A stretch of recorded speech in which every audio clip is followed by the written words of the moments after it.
ছিল, সেখানে ঘাস ছিল না, খেতে না পেয়ে তাদের দুধ শুকিয়ে গিয়েছিল, তারা দুধ দিতে পারছিল না। কিন্তু যখন আমাদের নবী দাই হালিমার ঘরে গেলেন, সেখানে সঙ্গে সঙ্গে বৃষ্টি বর্ষণ হলো, নূরের আলো ছড়িয়ে গেল এবং ছাগলেরা ঘাস খেল এবং ছাগলদের স্তনের মধ্যে দুধ এসে গেল এবং সবাই ভালোভাবে দুধ খেয়ে ভালোভাবে জিন্দগি কাটাতে লাগলো।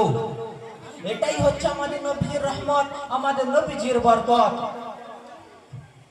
তাই তো আল্লাহ রাব্বুল আলামিন কোরআনে কারীমের মধ্যে বলছেন, ইন্নাকা লা আলা খুলুকিন আযীম। এই নবী, আপনার চরিত্র, আপনার মর্যাদা, আপনার উত্তম, সবার থেকে উত্তম, সবার থেকে বুলান, ওর মতো কোনো কিছুই হতে পারে না।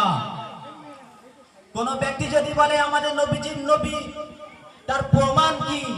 আমাদের নবীজি যে নবী, তার সবথেকে বড় প্রমাণ হলো যে এরকম আখলাক, এরকম চরিত্র দুনিয়ার মধ্যে কিয়ামত পর্যন্ত কোন মানুষ আসেনি, আর কোন মানুষ আসবে না।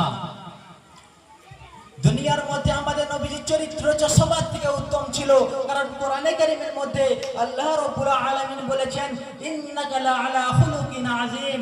এ নবী, আপনার চরিত্র, আপনার আখলাক হচ্ছে সবার থেকে উত্তম, সবার থেকে অধিক। বিশ্বনবী সাল্লাল্লাহু আলাইহি ওয়াসাল্লামের চরিত্রের কথা বলতে হলে হাদিসের মধ্যে রয়েছে যে একবার এক যুদ্ধের সময় বিশ্বনবী সাল্লাল্লাহু আলাইহি ওয়াসাল্লাম একটা বাবলা গাছের নিচে বসে শুয়ে আশ্রয় নিচ্ছিলেন।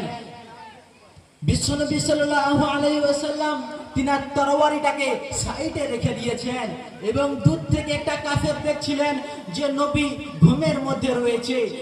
তিনি সুযোগ বুঝে দৌড়ে নবীজির কাছে এলেন এবং তলোয়ারটাকে নিয়ে সঙ্গে সঙ্গে দাঁড়িয়ে বললেন, এ মুহাম্মদ, বল তোকে এবার আমার হাত থেকে কে বাঁচাবে? তখন মুহাম্মদ রাসূলুল্লাহ সাল্লাল্লাহু আলাইহি ওয়াসাল্লাম বললেন, খুবই শান্তির সঙ্গে একটা উত্তর দিলেন যে আমাকে আমার আল্লাহ বাঁচাবে।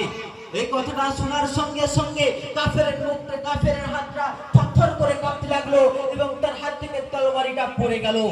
বিশ্বনবী সাল্লাল্লাহু আলাইহি ওয়াসাল্লাম ওই তরবারিটাকে হাতে নিলেন এবং কাফেরটাকে বললেন, বল এবার আমার হাত থেকে তোকে কে বাঁচাবে?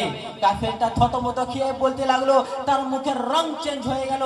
সে বলতে লাগলো, আপনি একমাত্র আমাকে বাঁচাতে পারবেন, আপনি ছাড়া কেউ আমাকে বাঁচাতে পারবে না।